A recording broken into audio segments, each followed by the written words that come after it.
थुंकला आणि प्रसाद देऊन मुक्त केला. इतक्या वेळेस अंगावर थुंकून नाथबाबांना नाथबाबांनी त्या येवण म्हणजे मुसलमान आहे का त्याचे पाय पकडले. विचार करा, नाथबाबा म्हणतात की अरे तुम्हाला माफी मागू नको का, कारण मी तुझा ऋणी आहे. विचार करा किती शांती असेल. आपल्या जर अंगावर एकदा कोणी थुकलं तर आपण लगेच सांगायचं काहीच काम नाही. पण नाथबाबाच्या अंगावर अनेक वेळा थोकला येऊन, पण तरी नाथबाबांनी काहीच केलं नाही.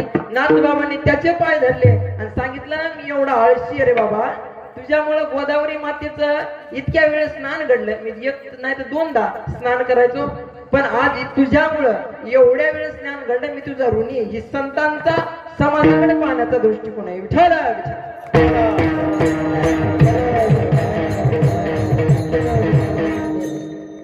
एवढे श्रीमंत अधिकार जर सांगायचा झाला तर सांगू का, नाथबाबाचा अधिकार जर सांगायचा झाला तर जगाचा मालक आमचे गुरु रे बाबा आळंदीत पाठात सांगत असतात की योग योग करतात, ध्यानी ध्यान करतात, तपी तप करतात, जपी जप करतात बाबा.